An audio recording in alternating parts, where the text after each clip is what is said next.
Bonjour à toutes et à tous, très heureux de vous accueillir aujourd'hui pour cette séance de formation au bon usage des écrans.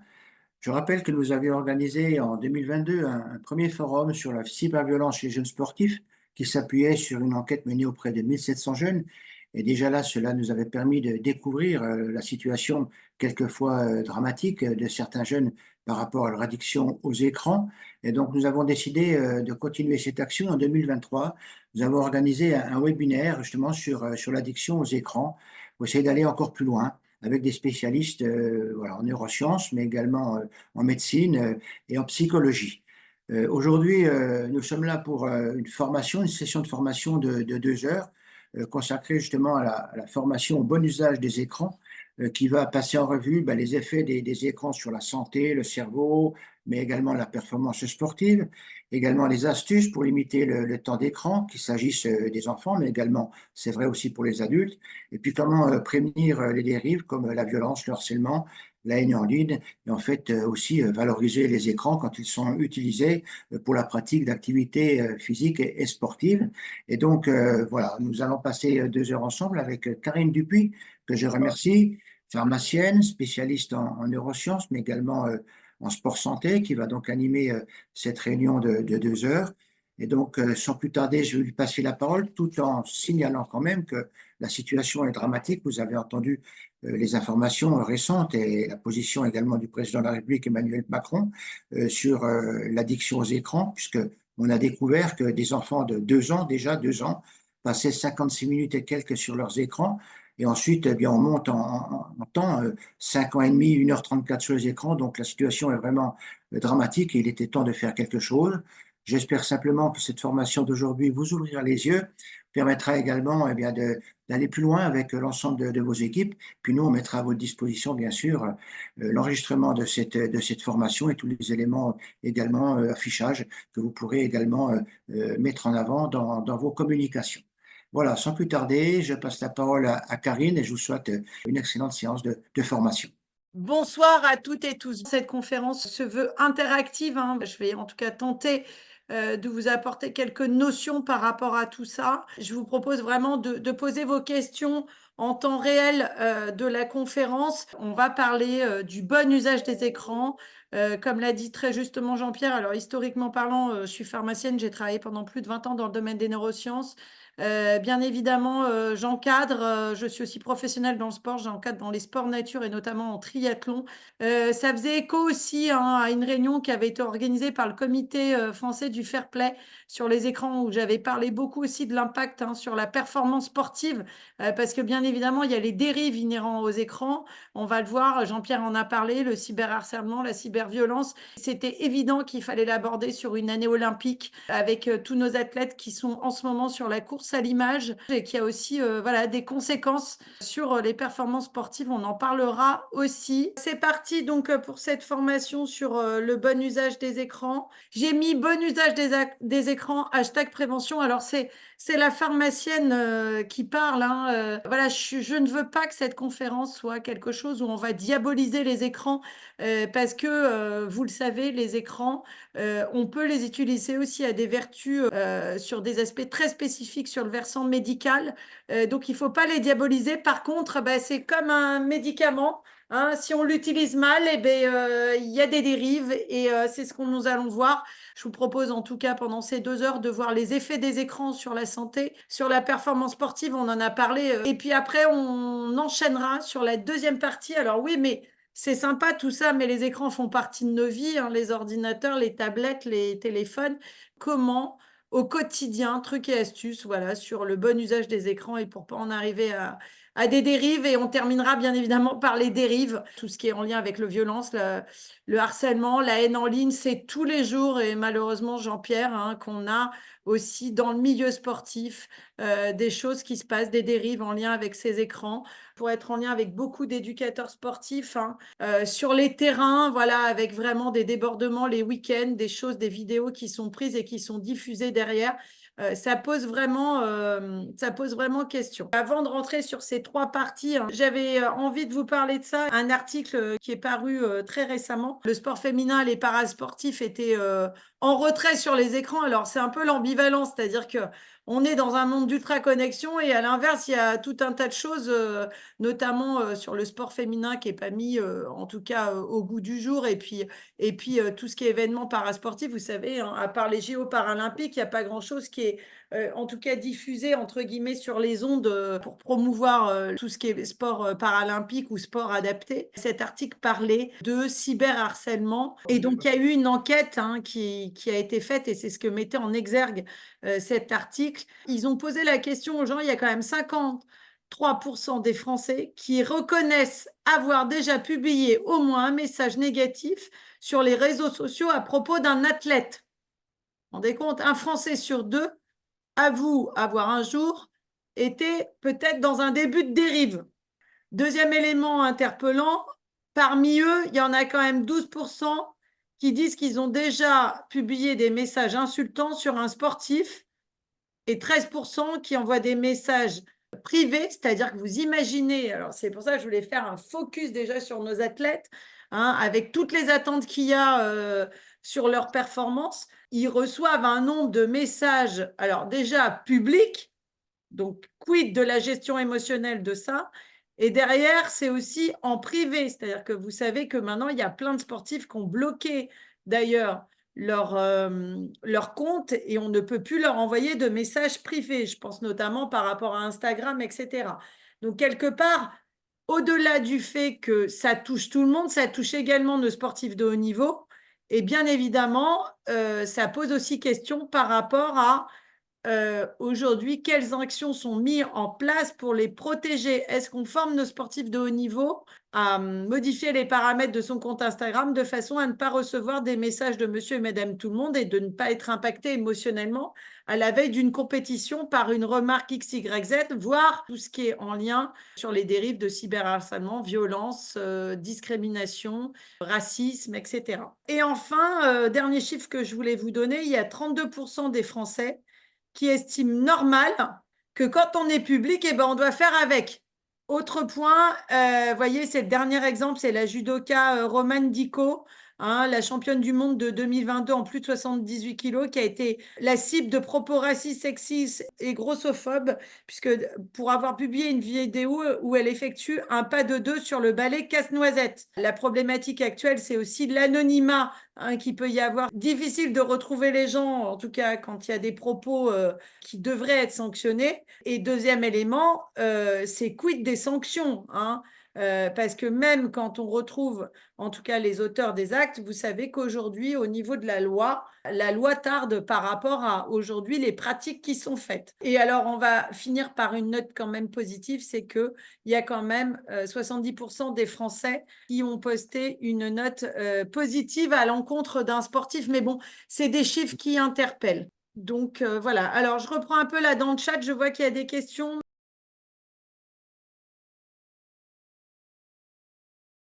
Alors, oui, l'enquête, elle était au départ effectivement orientée. Le début de l'article parle des sportifs féminins et des paras, mais les comportements déviants, c'est non genré, hein, encore une fois, hein. Voilà, alors bien évidemment, après, si on fait un focus en lien avec la pratique sportive féminine, hein, très récemment, il y a une triathlète, hein, pour ne pas la citer, qui est arrivée à l'arrivée, voilà, et qui avait ses règles. Donc, on voyait qu'effectivement, pendant la course, elle a eu un déclenchement de ses règles. Et donc, bon, bah, je vous laisse imaginer sur l'image, il y avait une tache, voilà, de sang sur sa trifonction. Elle a été incendiée, mais vraiment, hein, sur les réseaux sociaux. Cette athlète, d'ailleurs, a pris position en disant non, mais attendez, c'est quand même malheureux d'en arriver là en 2024. S'en est suivi des commentaires. Je vous invite vraiment à aller voir, hein, cette publication, des commentaires, mais choquant de dire mais les nanas, arrêtez de nous saouler avec vos ragnagnas. Enfin, des choses en 2024 qui sont juste hallucinantes. Et cette athlète a très bien répondu. Elle n'est pas rentrée dans le débat et a plutôt dit, voilà, ben écoutez, oui, une femme a ses règles, une femme sportive a ses règles, et une femme sportive de haut niveau qui a ses règles, c'est bon signe. Et justement, il y a trop de sportifs qui n'ont plus de règles. Et ça, c'est signe de très mauvaise santé. Et je trouve qu'elle l'a répondu voilà, de façon très pertinente en recadrant les choses sur l'aspect santé. Oui, après, ça pousse voilà, le débat à se dire il faudrait faire des études beaucoup plus ciblées sur les aspects genrés. Est-ce qu'aujourd'hui, voilà, des publics féminins sont plus à même d'avoir des dérives de cyberviolence et cyberharcèlement dans le sport de haut niveau? Je rajouterais aussi les sports, hein, parce que voilà, il y a des sports, je pense notamment la gymnastique, hein, quand on est un homme et qu'on fait de la gymnastique, c'est pareil, il y a aussi des dérives, hein, où on peut voir des commentaires juste hallucinants. Donc, je pense qu'il y a l'aspect genre et aussi, bah, on en revient toujours à la même chose, hein, sur les stéréotypes et justement de pouvoir en tout cas avoir une bonne vision sur les dérives au regard de tout ça. Je vous propose qu'on avance donc sur cette initiation au bon usage des écrans. Oui, la prévention, vous allez voir au fil de mon intervention, je vais parler beaucoup de prévention, mais la prévention primaire, bien évidemment, la prévention secondaire et tertiaire, on va le voir. Et puis, il est grand temps, messieurs, dames, de mettre vraiment un accent sur cette prévention primaire parce qu'on n'est pas bon. On n'est pas bon en France et moi, voilà, je veux dire, sur tout un tas d'aspects, nous ne sommes pas une nation de prévention primaire comparativement à d'autres pays européens. Et c'est vrai aussi sur le bon usage des écrans. Et vous allez voir, je vais tenter en tout cas vous montrer des choses qu'on pourrait mettre en place par rapport à tous ces aspects-là. Les effets des écrans sur la santé. Plus je suis sur les écrans, plus je vais avoir un comportement sédentaire, assis. La sédentarité tue parce que bah, il y a une désadaptation corporelle, hein, c'est-à-dire une désadaptation cardio-respiratoire, des adaptations de vos muscles, des adaptations ligamentaires, etc., etc. Au niveau de l'os, des os, bah, bien évidemment, quand vous êtes sédentaire, votre squelette osseux va prendre cher. Enfin, on ne va pas rentrer dans tous ces aspects-là que tout le monde connaît, je pense. Il y a bien évidemment un impact direct sur votre santé de par la désadaptation. Donc ça, c'est le premier point. Par contre, deuxième élément sur lequel je voulais passer un peu plus de temps, c'était de vous dire les effets des écrans sur le cerveau. Alors, bien évidemment, que l'on soit jeune enfant, ado, adulte, l'effet est le même. Sauf que vous comprenez bien que chez un enfant, plus il y a un mauvais usage des écrans dès le plus jeune âge, plus les conséquences vont être importantes. Je rappelle, pour celles et ceux qui ne savent pas, que votre cerveau et vos fonctions cognitives se développent jusqu'à l'âge de 25 ans. Donc, clairement, si on ne met pas un individu, un jeune, qui soit enfant, ado, dans les meilleures dispositions par rapport à ça, il y aura des conséquences et c'est en lien, bien évidemment, à tout ce que l'on peut voir si vous êtes sur le terrain et que vous vous déplacez dans les écoles maternelles, primaires, collèges et lycées, ça pose vraiment question et les conséquences sont là et chaque année, c'est de pire en pire. J'ai aujourd'hui, pour me déplacer dans les écoles maternelles, vous avez des enfants qui tapent des crises. Dès qu'ils sortent à 4h30, ils demandent le portable aux parents à 3 ans. Et les parents donnent le portable. Ça pose question, pourquoi? Qu'est-ce qui se passe au niveau du cerveau? Vous avez l'objet de toute convoitise, que ce soit un portable. Alors déjà, il y a une démultiplication des écrans, d'accord? La télé, les tablettes, les ordinateurs, les téléphones. En tout cas, ce qui est clair, vous avez le signal, d'accord, du téléphone qui est capté par l'œil, qui va arriver au niveau des aires visuelles du cerveau. Deuxième élément, action qui va en lien avec ça. Le cortex moteur entraîne le pouce. Vous savez que nos jeunes, ils sont, mais vous les voyez, qu'ils ont une agilité, une dextérité au niveau moteur des pouces, ça y va. Et ce que j'allais vous dire, c'est de l'entraînement, parce qu'ils ont tellement entraîné leur cerveau là-dedans que en fait, ça devient pratiquement des gestes automatiques. Mais ces automatismes, ils se font sur le plan moteur, mais aussi au niveau émotionnel et croyance. C'est-à-dire que vous entraînez le cerveau à être toujours dans des mêmes dispositions. Vous allez voir où je veux en venir. Troisième élément, tous les contenus vidéo, mais tout est fait pour les rendre addicts, c'est-à-dire pour aller stimuler notamment le circuit de la récompense et la libération de la dopamine. C'est quelque part, j'y vais je vais sur les écrans, je vais avoir une dextérité du pouce incroyable. Les contenus vidéo, c'est 1 minute 30 max, d'accord? Pourquoi? Parce que les gens qui font du contenu vidéo ont pris en considération ça. L'idée, c'est que les gens reviennent voir les vidéos. Donc, on fait des vidéos très impactantes au début pour qu'il y ait une sorte d'addiction et d'évitement du switch. Quatrième élément, vous avez le cortex préfrontal qui est utilisé. Alors, vous allez me dire, bah oui, c'est super, on l'entraîne à aller extrêmement vite dans l'aspect décisionnel et l'adaptation multitâche. Oui, mais cette partie-là, là, dans le cortex préfrontal, qui est extrêmement entraînée sur la rapidité et l'aspect multitâche, il y a toute une partie dans le cortex préfrontal qui contrebalance ça et qui n'est plus du tout stimulée, voire qui n'existe plus. Et malheureusement, la deuxième fonction du cortex préfrontal, c'est aussi l'évitement de décisions absurdes collectives en entreprise. C'est quelque part la rationalisation des choses qui sont dites, éviter tout simplement d'aller sur des croyances erronées. C'est quelque part, il y a une résistance cognitive aussi dans le cortex préfrontal qui permet d'aller solliciter la partie monsieur intelligent de votre cerveau et avant de prendre des décisions très, très impulsives, de vous dire de faire la part des choses, d'accord, au regard de ce qui est dit. On surentraîne une partie très rapide, multitâche, qui est entraînée en plus par un phénomène auto-entretenu de récompense, et qu'on a la partie justement de la construction émotionnelle, de la rationalisation des choses qui est complètement annihilée par tout ça, et ce qui explique aujourd'hui les dérives, et notamment quand on voit des atrocités où certains ados enfants n'arrivent plus dans la captation émotionnelle à avoir un comportement sensé, parce qu'ils ne sont plus habitués à avoir quelqu'un en face d'eux et qu'ils ont simplement entraîné leur cerveau à être sur un monoschéma de fonctionnement.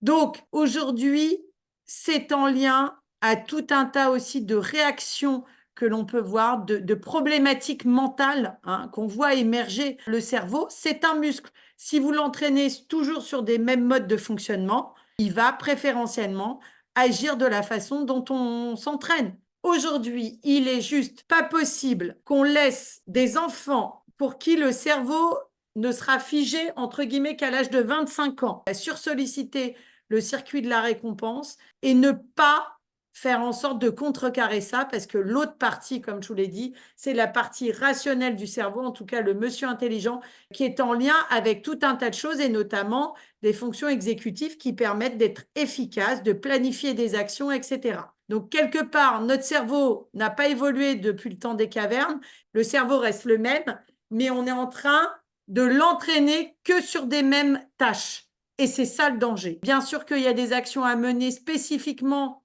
au regard de ça, pour stimuler les zones du cerveau qui ne le sont plus aujourd'hui. Ça passe par, bien évidemment, des aspects jeu, stimulation cognitive, mais ça passe aussi par le mouvement. Les enjeux chez les enfants, quand on les entraîne toujours à faire quelque chose, ce sont des enfants qui, après, à l'école, ont d'énormes problèmes d'attention. Qui dit problème d'attention et de concentration, problématique d'apprentissage.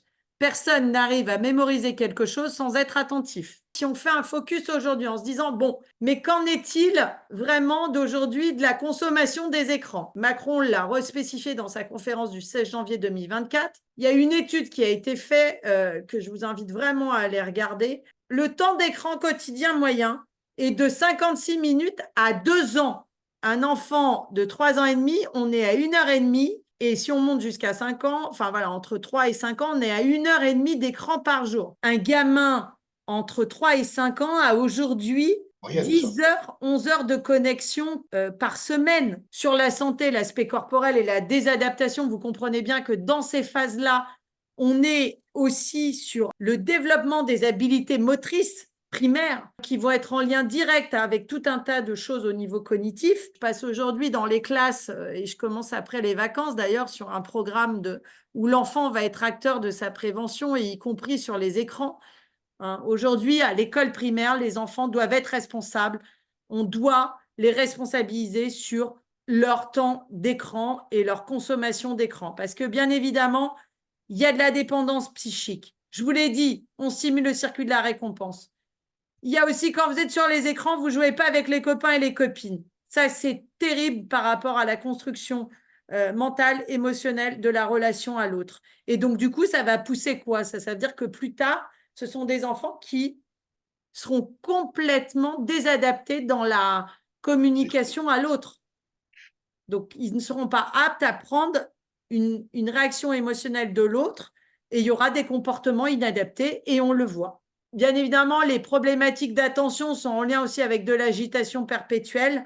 Donc forcément, tout ça est auto-entretenu. Je travaille avec une ORL récemment, elle m'a dit, tiens, tu pourras dire dans ta prochaine formation que les parents parlent à leurs enfants. Je lui dis pourquoi? Elle me dit parce que là, en fait, les ordonnances que je fais en ce moment, elle a des enfants qui arrivent avec des problématiques de retard au langage. Pas tous, d'accord, il y en a qui ont des problématiques de santé, mais il y en a une grande majorité où en ce moment, elle prescrit aux parents de parler à leurs enfants. Eh oui, parce que les parents sont connectés, il n'y a plus d'échange entre les enfants et les parents. Difficulté de graphisme, bien évidemment, retard de langage, je l'ai dit, et les troubles visuels. Voilà, en tout cas, sur ce qui se passe pour nos jeunes enfants. Qu'en est-il des adultes? Le téléphone portable et le télétravail favorisent l'hyperconnexion. 7 Français sur 10 se disent incapables de se passer d'objets connectés ne serait-ce qu'une seule journée. Un Français passe 56 heures par semaine devant un écran, soit plus de temps qu'à dormir. Notre cher gouvernement a mis comme grande cause nationale 2024, bouge 30 minutes.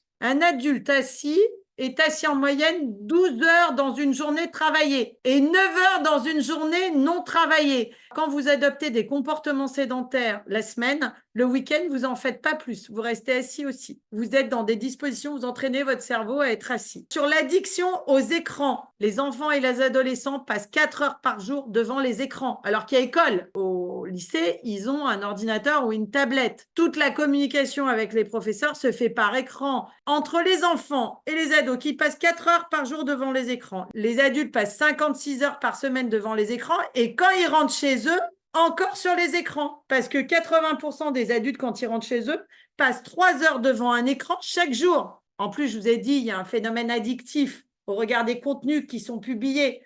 Sauf que vous avez vu, les conséquences santé sont dramatiques sur la désadaptation corporelle et dramatiques sur les aspects fonctions cognitives. Donc, ça va au-delà des enjeux de nos enfants, de nos ados. Ça touche tout le monde. Il y a un vrai enjeu au regard de ça. Encore une fois, il ne faut pas diaboliser.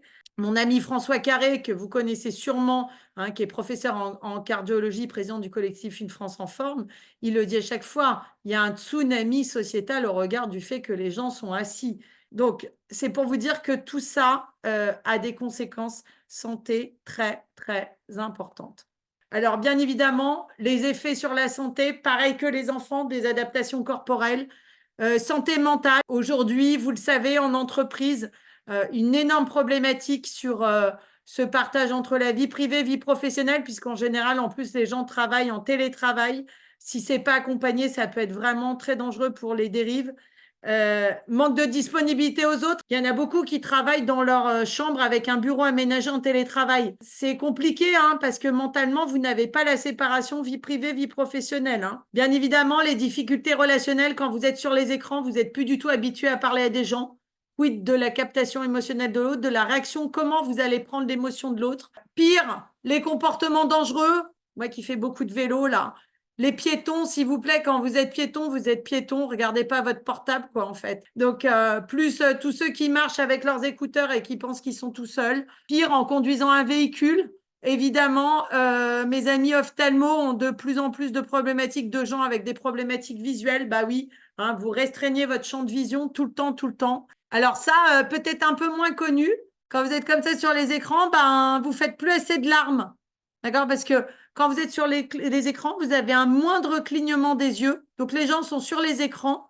Il y a une sécheresse oculaire qui se fait avec des dégâts au niveau des yeux, liés au fait que quand vous êtes ultra connecté, vous ne clignez plus assez des yeux et il y a une sécheresse oculaire qui se met en place. Conséquences au niveau des troubles musculo-squelettiques et notamment, je vais vous mettre en alerte sur votre chaîne postérieure, c'est-à-dire tous les muscles qui partent de votre derrière de la tête jusqu'en bas de vos chevilles, c'est une catastrophe.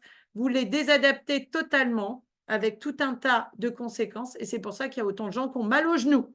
Les maladies, évidemment, quand vous êtes assis, vous êtes beaucoup plus sujet à risque de maladie. Pour s'endormir, évidemment, la stimulation des écrans, la lumière, hein, notamment par rapport à la production de la mélatonine, qui est l'hormone du sommeil, hein, c'est une catastrophe chez les ados et chez les adultes aussi. Vous allez être moins efficace, la concentration, l'attention, la créativité. Du coup, on parle beaucoup de charge mentale. N'oubliez pas qu'à un moment donné, quand vous êtes tout le temps sur les écrans, je vous ai dit, la partie de votre cerveau intelligent qui vous permet d'avoir cette efficacité quotidienne.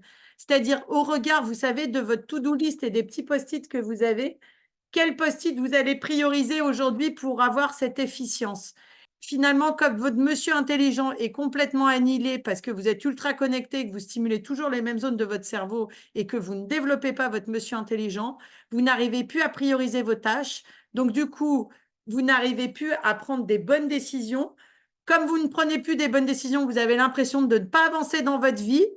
Je n'avance pas dans ma vie. Et au bout d'un moment, quand vous n'avancez pas dans votre vie, les aspects motivationnels sont en berne, c'est-à-dire que vous avez un déficit de motivation. Hein, je le rappelle, la motivation est clairement en lien avec le sentiment d'avancer. Quand vous sentez que vous n'avancez plus, votre motivation est, mise en danger. En plus, si derrière, il n'y a pas de plaisir et que vous êtes ultra connecté, c'est-à-dire que dans le sens où vous n'avez pas aussi d'interaction sociale, meilleur moyen de mettre sa motivation à zéro quotidiennement parlant et d'arriver à une espèce d'explosion en plein vol qu'on appelle le burn-out, l'épuisement. Bon, constat, effet sur la santé, vous avez compris mon message et que bien évidemment, plus je suis assis, plus je vais avoir envie d'être assis, moins je vais bouger et plus je vais encore plus entretenir tous les aspects de non-stimulation cognitive et de tout le temps stimuler les mêmes schémas et modes de fonctionnement. Pour vous donner des règles simples, quand est-ce que je sais que quelqu'un a dépassé les limites? C'est quoi l'addiction? Qu'est-ce qu'on entend par addiction? Et ce que je vais vous donner là, c'est vrai pour toutes les choses. L'addiction, c'est quoi? C'est la rencontre entre un individu, une substance ou un comportement, d'accord, à un instant T, qui va faire qu'à un moment donné, il va y avoir un état de bascule. Donc, je dis bien conduite addictive. La conduite addictive peut être produit, l'alcool, le tabac, je ne vais pas vous citer toutes les substances, mais elle peut être comportement, alimentation et les écrans. Pourquoi, à un moment donné, des individus en arrivent là? Parce que tout simplement, la conduite addictive est aussi une porte de sortie émotionnelle. C'est-à-dire qu'à un moment donné, par rapport à la gestion des émotions, le corps s'adapte. Et qu'à un moment donné, les écrans, ils deviennent un peu, pour certains et certaines, doudou. Comment je sais si j'ai dépassé les limites ou pas? Il y a un truc extrêmement simple et c'est ce que je vous propose de voir maintenant. Les gens ont tendance à croire dans les conduites addictives que c'est le temps de connexion ou par exemple même dans le sport, hein, je vais l'aborder parce que Comité français du fair play, on ne peut pas ne pas parler de sport. Hein, vous savez que la conduite addictive sportive, c'est la bigorexie. C'est pas parce que quelqu'un fait 20 heures de sport qu'il est addict au sport. Ça n'a rien à voir. Ce n'est pas le temps. Alors, il faut déjà comprendre ma partie de gauche, ici, qui est donc le cycle de la dépendance. L'addiction, c'est quoi? C'est une envie répétée et répressible de consommer une substance ou de s'adonner à une conduite. J'ai parlé effectivement la nourriture, ça peut être aussi tout ce qui est jeu d'argent, et ce, malgré une motivation importante et des efforts pour s'y soustraire. Comment ça marche? C'est la rencontre à un instant T entre un individu à un moment donné et un comportement. D'accord? Aujourd'hui, il faut que vous compreniez que vos émotions sont en lien avec vos besoins, qu'ils soient satisfaits ou non satisfaits. En tout cas, à un moment donné, le corps n'est qu'adaptation. C'est-à-dire que si on est sur une gestion émotionnelle qui n'est pas bonne, je parle de gestion émotionnelle, on ne peut pas contrôler ses émotions, mais par contre, il faut bien évidemment les accueillir. Si on met en place des mécanismes de lutte par rapport à les émotions sont là pour nous protéger, elles ne sont pas là pour nous punir ou quoi que ce soit, mais à un moment donné, si on n'est pas dans une conscientisation émotionnelle, le corps va se mettre en lutte, il va s'adapter et à un moment donné, la porte de sortie émotionnelle est la conduite addictive. Et la conduite addictive, bien évidemment, elle peut être substance ou comportement. D'accord? Comportement, l'alimentation, encore une fois, l'hyperconnexion, le travail, hein. Et donc, du coup, bah, bien évidemment, c'est votre fameux circuit de la récompense. Tout ça va être un espèce de pansement placebo, de médicament placebo, c'est-à-dire que dans l'instant, ça va calmer l'individu, mais pour repartir de façon encore plus exagérée. C'est ça le mécanisme de l'addiction avec ce cycle de la dépendance. Quotidiennement parlant, comment faire, comment je sais si quelqu'un est addict chez moi, si je suis moi-même addict, hein?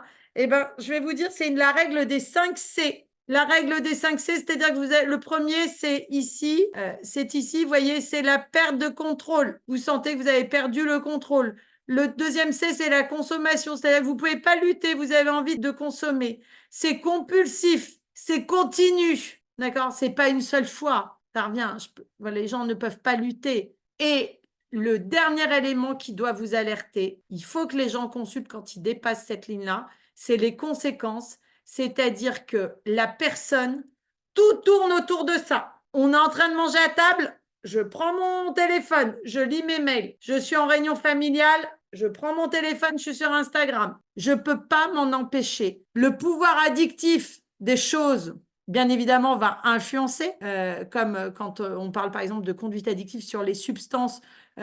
Aujourd'hui, par exemple, il y a une substance qui est extrêmement addictive que vous mangez, je suis sûre, tous les jours. Laquelle? Le sucre. Alors, quand je vois dans les écoles des maîtresses qui disent c'est bien, tu as réussi ton exercice, tu as droit à un bonbon, catastrophique, d'accord? Sur l'entraînement, c'est-à-dire qu'on conditionne l'enfant à manger du sucre à chaque fois qu'il réussira à faire quelque chose. Donc, évidemment, sur les applications et sur l'usage des applications, David, le pouvoir addictif ne va pas être le même, d'accord? Mais il y a l'usage qui entre en ligne de compte aussi. Parce que chaque enfant va être différent. Tous ces réseaux sociaux sont hyper addictifs parce que de toute façon, ils travaillent avec des experts en neurosciences pour travailler les contenus. C'est ça qu'il faut que vous ayez en tête. Donc, quelque part, c'est pas qu'ils veulent rendre addicts les gens, mais pratiquement. Plus vous avez de followers, plus vous avez quelqu'un qui va promouvoir votre application, mieux c'est. Donc, ces gens-là, ils travaillent avec des gens qui comprennent comment fonctionne le cerveau pour aller chercher les gens. Et après, bien évidemment, ce qui va influer, ça va être l'usage que va en faire l'enfant. Le cerveau va s'adapter au regard d'un besoin qui n'est pas là. La prise de conscience. Je reste persuadée qu'il faut former nos jeunes. Il y a des formations, premier secours en santé mentale, hein, vous le savez. On forme des gens, des jeunes, etc., pour du repérage précoce et puis pour qu'ils puissent aider leur père. C'est la même chose sur les écrans, hein. À un moment donné, qui mieux que entre les individus eux-mêmes, on va pouvoir en tout cas impulser des actions de prévention et de dire attention, là, tu dérives. Tu dérives parce que moi, j'ai été formée et là, je sais que tu as des comportements qui sont dans la dérive. Donc, vous avez vu, conséquences des écrans, adultes, enfants. Comment je sais que si je suis dans une conduite addictive, comment je sais qu'une personne que je connais est dans une conduite addictive?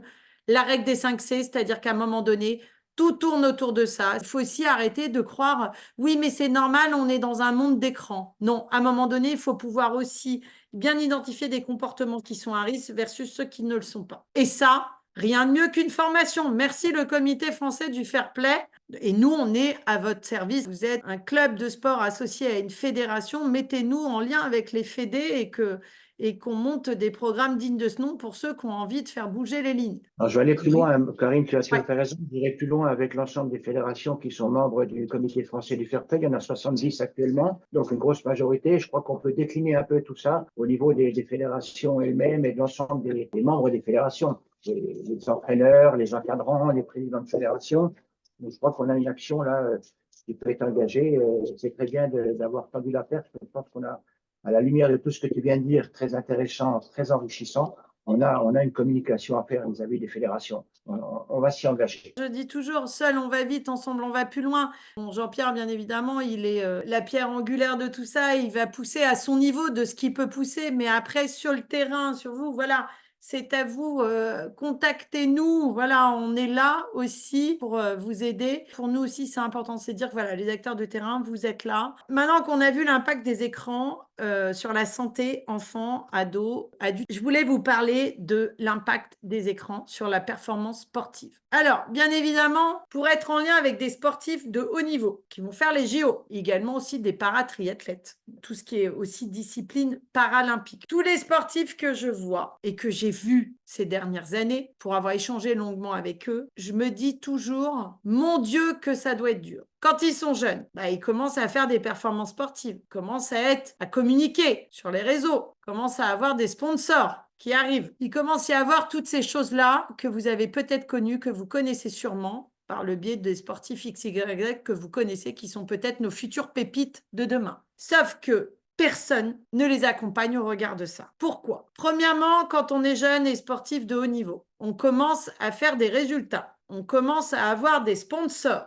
Les sponsors aussi posent certaines conditions. Je pense notamment à une nageuse que je connais, jeune, où son équipementier, enfin son sponsor, lui a dit, écoute, tu es à telle compétition, on te prévient, si tu gagnes pas, on enlève le sponsoring. Et c'est dit comme ça, hein. Alors, quand vous êtes jeune, vous avez l'entourage familial, l'entourage éducateur sportif. Mais qui est formé à ça? Qui forme tous ces gens-là, les parents, les éducateurs sportifs, à justement toutes les relations en lien avec les sponsors XYZ et l'impact émotionnel que ça peut comporter? Et vous comprenez bien que les jeunes sont dans cette ambivalence de dire, bah oui, je fais des résultats, donc c'est la course à l'image, c'est la course au sponsor.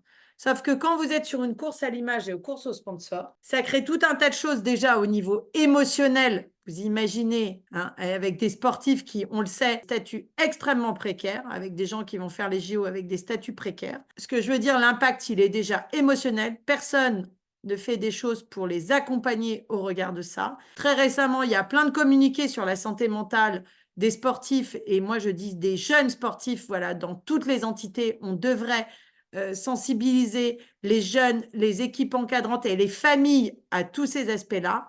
Et en plus, le jour où le jeune se blesse, il n'y a plus de résultats, plus de sponsors et une dégringolade en santé mentale. Et avec un risque de conduite addictive qui est extrêmement présente au regard de l'arrêt de l'activité, de tout ce que ça comporte au niveau mental, de la gestion émotionnelle des choses. Pourquoi on ne prévient pas tout ça? Je vous ai dit, je suis sur la prévention primaire. Quand le jeune est en la course à l'image, il y a deux choses. Donc, il y a déjà l'impact émotionnel par rapport aux sponsors, et puis il y a la course à l'image. Et quand vous êtes omnibulé par vos sponsors, bien évidemment, ça peut impacter sur vos entraînements. Alors, les entraînements, c'est-à-dire, je parle sur la durée des entraînements, sur l'aspect qualitatif des entraînements, qualitatif et quantité. À mon sens, il y a un énorme enjeu par rapport à ça et par rapport au fait aussi que ce sont des jeunes qui sont des fois éloignés de la famille, etc., avec toutes les dérives que ça peut comporter sur les réseaux sociaux. D'une soirée où le jeune pète un câble,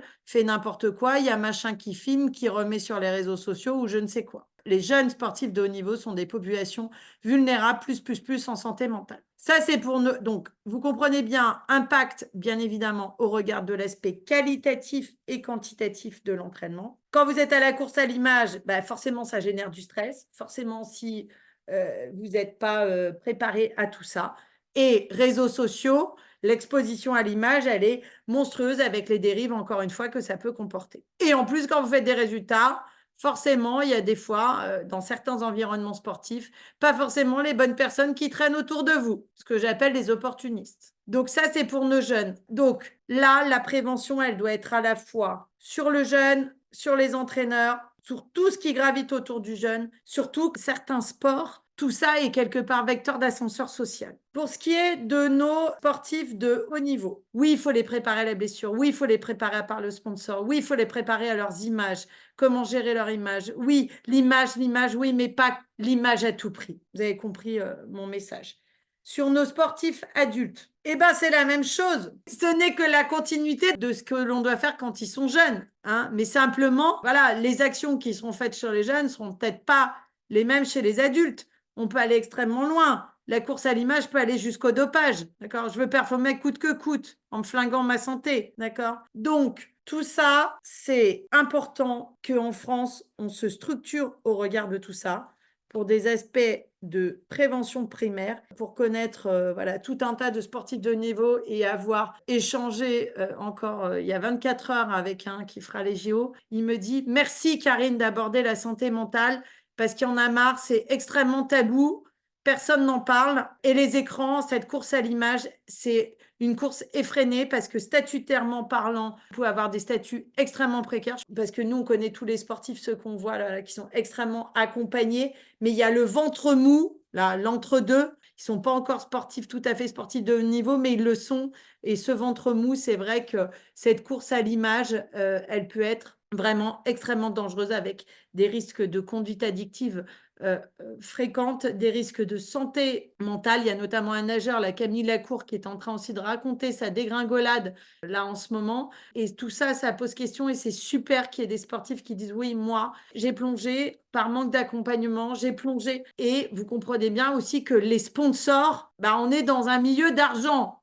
Donc, c'est aussi, à un moment donné, tout le monde a sa responsabilité. Je dis toujours tout le monde responsable, et y compris les sponsors qui poussent aussi à des dérives. Quand on envoie un message à une jeune qui s'aligne sur une compète très très importante et en lui disant écoute, si tu ne gagnes pas, on arrête le sponsoring, je veux dire, on est aussi dans des comportements côté sponsoring qui sont aussi plus que discutables. Donc oui, l'effet, il est sur les capacités cognitives aussi. Hein. Quand vous êtes ultra connecté, forcément, le sportif de haut niveau, il va être beaucoup moins impactant. Vous le savez, la tête hein, joue sur la performance sportive. Il y avait eu pendant la Covid, hein, vous savez, ils ont fait des groupes tests pendant le confinement des sportifs à qui on donnait de la visualisation mentale et d'autres qui n'en faisaient pas, parce qu'à un moment donné, plus personne ne s'entraînait.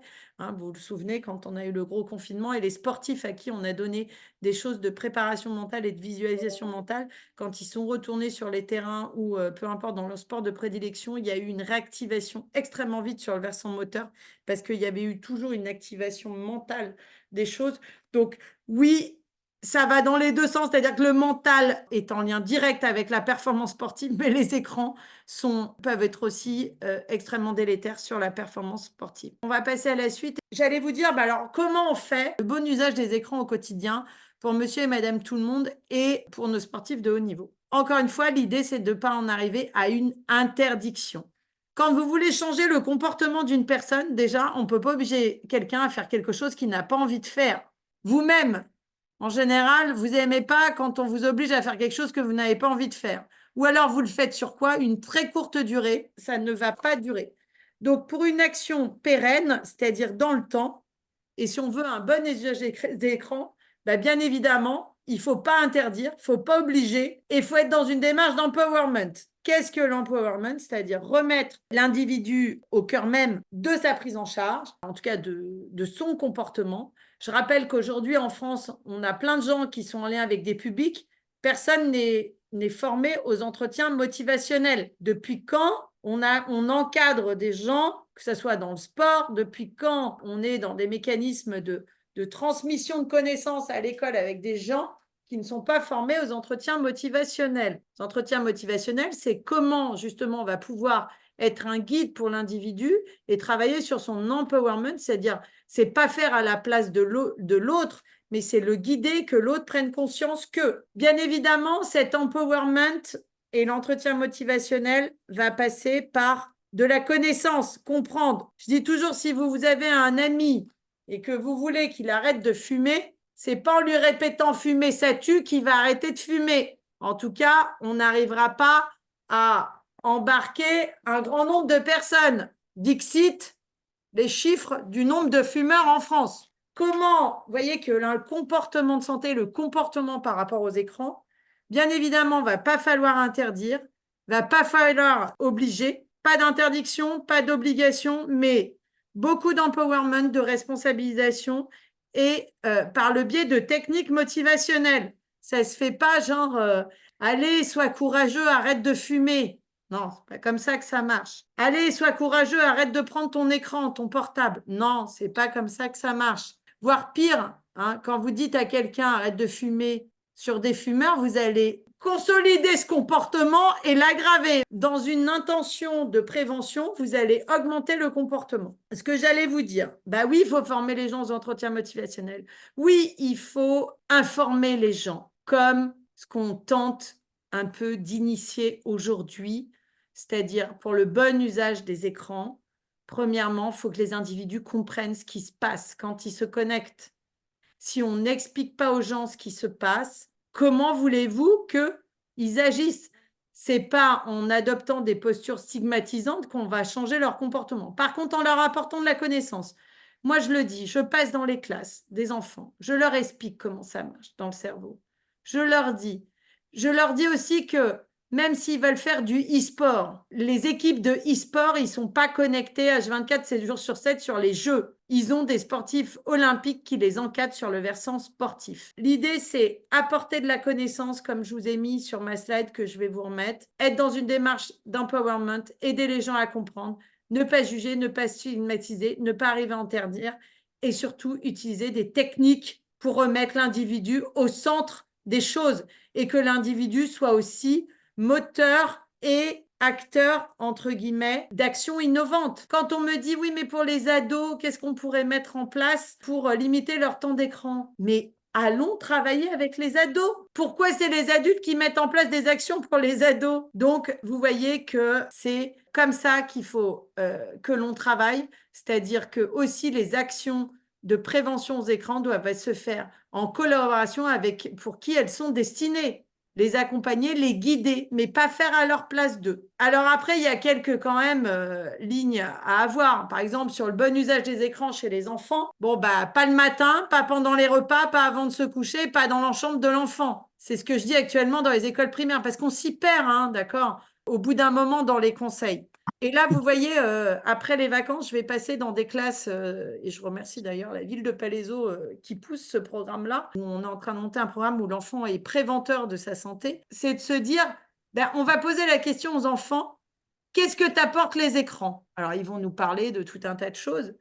Quand tu es trop sur les écrans, qu'est-ce que tu ne fais plus? Il y a forcément des choses qu'on ne fait plus quand on est sur les écrans.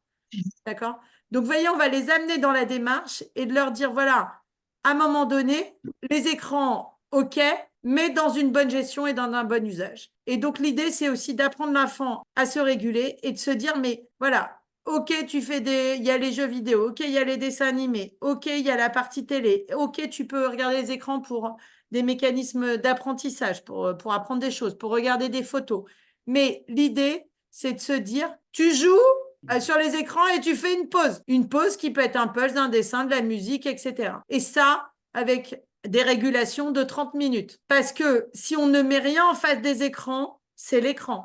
D'ailleurs, pour être beaucoup dans les sports nature, des ados qui vont évoluer dans des écosystèmes où il y a énormément de choses mises en place en face des écrans, il y a forcément un moindre temps de connexion. Aussi, ça passe aussi par la responsabilisation des familles, des parents qui, le week-end, préfèrent regarder Netflix que d'emmener faire du vélo avec leurs enfants. Je suis un peu cash, mais pour apprendre à rouler à vélo aux enfants, c'est de chaque année de pire en pire en CM1. Avant, j'avais un enfant qui ne savait pas faire du vélo. Maintenant, j'en ai des fois 5, 6, 7 dans des classes. Des petits trucs simples. Hein, donc, vous avez vu, pas dans la chambre, pas le matin, etc.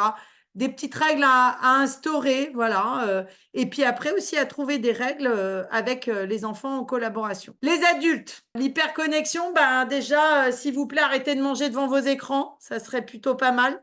Par contre, ce qui est clair, c'est que quand vous mangez de votre écran, c'est comme si vous n'avez rien mangé. Donc derrière, ça va forcément se terminer par du grignotage et le multitâche à un moment donné, ça a ses limites. Hein. Je le dis, c'est comme ceux que j'ai en entreprise qui me disent oui, mais moi j'arrive à faire plein de choses à la fois. Ah bon? Ah, je dis moi aussi, mais tout dans la non-performance. C'est un choix. On mange pas devant les écrans. On privilégie les échanges verbaux, bien évidemment. Je vous dis, arrêtez d'envoyer des emails à vos collègues pour leur dire un truc que vous pouvez lui dire en face-face. Appliquer le droit à la déconnexion, oui, c'est vrai, en entreprise, hein, messieurs, dames, voilà, je disais toujours dans mon précédent job, hein, pour ceux qui ne savent pas, j'étais en charge de la com et des affaires politiques d'un labo. Il y a des fois, il y a des gens, ils me disaient le matin, t'as pas vu mon mail? Ah, j'ai dit non, à 3 heures du matin, je dors. Hein. C'est aussi ça, hein, d'accord? Fermer le téléphone au moins 1h30 avant le coucher, bah oui, parce qu'à un moment donné, votre cerveau, vous l'hyperstimulez, hein, et notamment par la lumière et par les notifs qui arrivent. Je le dis, je suis inondée d'emails. Il y a des gens qui me disent, mais comment ça se fait que tu réponds plus? Ben, je dis parce qu'en fait, à un moment donné, l'info tue l'info. Donc, c'est de se dire, bah, aujourd'hui, dans les choix décisionnels, j'ai pris la décision de ne pas lire tout le temps mes mails. Et tant pis, il y en a plein qui passent à la trappe. C'est un choix pour rester efficiente sur le reste. C'est aussi important dans la gestion des écrans que vous gardez l'efficience. Soyez hyper vigilants sur le saupoudrage. Je suis partout et nulle part. C'est terrible. Vous perdez en performance. Les notifications durant les week-ends et les congés, est-ce que c'est vraiment utile? Instaurez aussi des moments de déconnexion sans votre téléphone, des moments pour vous. Évaluez-vous si vous êtes addict. Hein. Voilà, bon, la règle des 5 C. Après, vous pouvez évaluer votre dépendance au moyen d'autres tests. Je voulais juste terminer sur les dérives, la violence, la haine, le cyberharcèlement. Le cyberharcèlement, c'est de la répétition intentionnelle de plusieurs formes de cyberviolence. En tout cas, sur le cyberharcèlement, ce que je voulais vous dire, à chaque fois, il y a des victimes, des témoins et des acteurs. Ça se produit partout, de façon anonyme, rapide. Ça s'immisce dans la sphère privée et familiale, et bien évidemment, les sportifs de haut niveau sont extrêmement touchés, mais tout le monde. Ça peut être les réseaux sociaux, le SMS. Et ça se caractérise par des agressions, des insultes, des moqueries, des rumeurs, pire, des photographies, le piratage de comptes, l'usurpation d'identité, des contenus publiés, des vidéos, etc., des gens qui sont filmés à leur insu. Je vous avais mis les 7 formes de cyberharcèlement, le revenge porn, hein, aussi, attention chez nos jeunes sportifs de haut niveau, hein, où il y a tous les aspects de sexualité qui se mettent en place avec tout un tas de choses émotionnelles, voilà, les propos diffamatoires, les insultes, la discrimination. Il faut juste que vous compreniez qu'il y a 50% de nos jeunes qui se sentent cyberharcelés aujourd'hui, un suicide tous les 15 jours. Donc, je pense que ça mérite qu'on s'y intéresse. Et puis, c'est cette ambivalence de ce contexte avec des gens qui sont trop connectés, d'autres qui ne le sont pas. Il faut pouvoir repérer précocement les comportements. Il faut former des gens. Il faut former des gens comme aujourd'hui on forme des jeunes sur la santé mentale, sur des recours précoces. D'accord? Pourquoi on ne ferait pas ça sur les écrans? Je ne sais pas. Je pose la question aujourd'hui. Il faut que ces personnes puissent être des acteurs de première ligne, hein, en cas de dérive, booster la confiance en soi des gens et bien évidemment les actions, hein, aujourd'hui, alors les actions de prévention primaire, bien évidemment, les actions doivent être sur l'anonymat et l'impunité au regard de tout ça. Former nos jeunes sur le repérage du cyberharcèlement, mais également les adultes. Limiter le harcèlement. Les plateformes, bien évidemment, doivent modérer les contenus et sinon respect avec des amendes et des sanctions pénales. La loi doit suivre et c'est bien aujourd'hui la problématique. Ça, on est sur des préventions secondaires et tertiaires, c'est-à-dire quand il y a les faits. La loi, je vous dis, a toujours du retard quand il y a des usurpations d'identité, de la haine en ligne. Et quid de tous ces réseaux sociaux qui mettent des stories, c'est-à-dire vous avez le contenu qui est disponible que pendant 24 heures et après, pas moyen de retrouver l'historique. D'accord? Ça a été visible 24 heures. Ou alors, pire maintenant, sur WhatsApp, des messages éphémères, c'est pareil.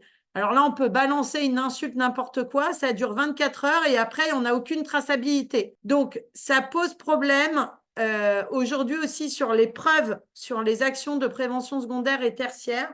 Pour ce qui est de la prévention primaire, oui, il faut, c'est la formation des pairs par les pairs. Quand on est dans un milieu de jeunes, que les jeunes puissent être formés à ça. Les adultes, c'est la même chose. Dans les entreprises, c'est la même chose. Comme je vous le mettais, la formation des jeunes au premier secours en santé mentale, c'est actuellement sur vos écrans, entre guillemets. C'est en cours également pour les adultes dans les entreprises. On attend quoi pour les écrans? Voilà mes propos. Bien évidemment, le cyberharcèlement, il y a tout un tas de choses qui sont faites au niveau éducatif, hein, de l'éducation nationale avec des lignes téléphoniques, etc. Il y a aussi des problématiques de responsabilité par rapport au like. J'en parlais encore hier en réunion. Il faut sensibiliser nos jeunes quand on like du contenu. C'est pas un poupousse et puis je m'en fous. C'est je m'engage, d'accord? Je m'engage. Et ça, quand je like et que je partage aussi, je trouve qu'on leur dit pas assez, voilà, les enjeux qu'il peut y avoir derrière. Et c'est vrai aussi pour les adultes. Alors, il y a quelqu'un qui met critique systématique des arbitres sur les réseaux sociaux. Oui, le corps arbitral qui sont systématiquement critiqués, défouloir aux spectateurs, bien évidemment. Je dis toujours, les fédérations avancent grâce. Alors, Bien sûr, il y a les adhérents, il y a les éducateurs, il y a les gens dans les bureaux, il y a les arbitres, il y a tout ça. Et n'oublions personne, et les arbitres, aussi une population à protéger parce que bien évidemment, dans certains sports collectifs, hein, ils sont la cible des parents, des joueurs ou des joueuses, des membres de clubs et des éducateurs. Je suis intéressée par les tests de cyberdépendance, bien évidemment. Je vous mettrai tout ça, les tests, les études. Ne vous inquiétez pas. Jean-Pierre, tu voulais voir s'il y avait des questions, peut-être? Merci Karine. On t'écouterait encore des heures parce que c'est tellement intéressant tout ce que tu nous racontes, tellement passionnant. Et je pense que les gens présents ici autour de l'écran auront apprécié finalement ta pertinence, la pertinence de tes interventions. Je pense qu'on a appris beaucoup de choses et on a encore des choses à apprendre. On va faire une communication relativement large au sein de l'ensemble des membres du Comité français du fair play, des fédérations. Je pense qu'on va mettre dans le coup également le ministère des Sports et le ministère de l'Éducation nationale qui sont également les premiers concernés, avec aussi l'UNSS, l'USEP, etc., tous ceux qui encadrent les sportifs en école. Et puis on va peut-être aussi se rapprocher de Respect Zone, puisqu'on a signé une convention avec Respect Zone pour en particulier les aspects juridiques, la médiation, comment faire pour finalement se sortir de situations quelquefois très préoccupantes qui vont jusqu'au suicide. On l'a encore entendu ce matin à la radio. Donc il y a un gros travail qui nous reste à faire et on est tous concernés. On a bien compris qu'on est tous concernés, les parents bien sûr en premier, mais également l'ensemble des mouvements sportifs et puis surtout aussi l'ensemble des ministères qui nous entourent. Je n'ai pas parlé du ministère de la Santé, le ministère de la Santé est directement concerné. Et tu te rappelles, on avait également lors du webinaire de l'année passée sur la cyberviolence chez les jeunes sportifs, on avait fait intervenir quelqu'un qui est maintenant dans une commission mise en place par le président Emmanuel Macron. Il s'appelle le professeur Benyamina, qui nous avait Ouais. conseillé. Donc Benyamina est également proche de l'Élysée. Donc je pense qu'on a certainement des choses à faire pour écrire peut-être une feuille de route, un plan d'action à la lumière de tout ce que tu as dit. C'est très riche. Je crois qu'il y a beaucoup de travail à faire tous, que nous sommes autour de cet écran. Beaucoup de gens, beaucoup de personnes du mouvement sportif, mais pas que. Voilà, donc merci Karine pour tout cela, pour cette qualité de présentation et qualité de travail. Et puis nous, on se sent responsable, un comité français du fair play, pour un sport sans violence, pour traiter également les violences cyber et pas seulement les violences physiques, même si quelquefois ça peut aller jusque-là. Donc, merci à toutes et à tous. Je crois qu'on a de quoi faire. Et puis, on va essayer de rebondir. Et je vous invite tous, tous ceux qui étaient là autour de l'écran aujourd'hui, de communiquer, de dire tout ce que vous pensez de ce qui a pu être fait, de ce qui a pu être dit. Ça nous donnera peut-être plus de légitimité derrière pour agir vis-à-vis du ministère, pour agir également vis-à-vis de l'ensemble des fédérations, des clubs, des encadrants, des entraîneurs, de tous ceux qui font le sport. Sans oublier aussi les supporters, quand on parlait des arbitres tout à l'heure, nous on est également impliqués dans les JO de Paris 2024 pour faire en sorte que les supporters qui seront là dans les carrés bleus puissent avoir également une attitude respectueuse, respectueuse du sport, respectueuse des arbitres. Voilà, donc on a de quoi faire, on est volontaire, on a envie d'y aller et puis on ira tous ensemble dans la bonne direction pour éviter cette évolution dramatique actuellement de la violence via les réseaux sociaux. Voilà, merci à toutes et à tous. Merci surtout à toi, Karine. Merci à tous ceux qui sont restés jusqu'au bout et on reviendra vers vous le plus vite possible avec des supports intéressants, pédagogiques qui vous permettront de distribuer la bonne parole partout autour de vous. Voilà, merci à toutes et à tous. Au revoir.